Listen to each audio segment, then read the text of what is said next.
বাবার হাতের special chicken কাবাবের রেসিপি নিয়ে চলে আসলাম। এই চিকেন কাবাবের রেসিপিটার জন্য প্রথমেই টোস্ট বিস্কিটের কিছু গুঁড়ো করে নিতে হবে।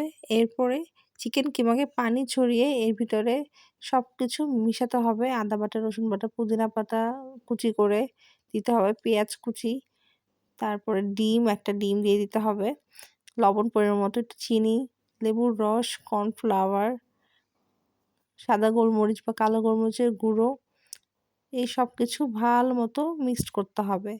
মিক্সড করা হয়ে গেলে আস্তে আস্তে এগুলো কাবাবের শেপে তৈরি করে নিতে হবে। এই যে দেখা যাচ্ছে বাবা তৈরি করছে আমাদের সবার জন্য কাবাব।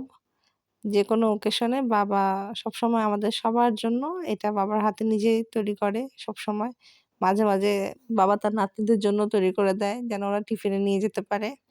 আলহামদুলিল্লাহ অনেক ভালো আমার শ্বশুর। কি বলবো আর। এই যে বাবার হাতে স্পেশাল কাবাব রেডি। সবাই একবার হলেও ট্রাই করে দেখবেন আর জানাবেন। সবাই ভালো থাকবেন। আল্লাহ হাফেজ।